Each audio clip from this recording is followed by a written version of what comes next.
Olha só a zoada, pessoal, que ele já faz. É desse tamanho. Mas olha a zoada, viu? Ó. São 17, pessoal. Aí 5, 6 dormem aqui em cima. Mas desse tamanho já começa. Tô fraco, ó.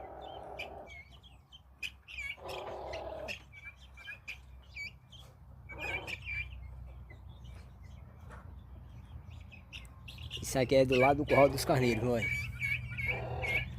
É por volta de 5h30 da tarde. Antes subiram para dormir. Os outros vão estar aqui uma galinha, ó. Embaixo e eles subiram.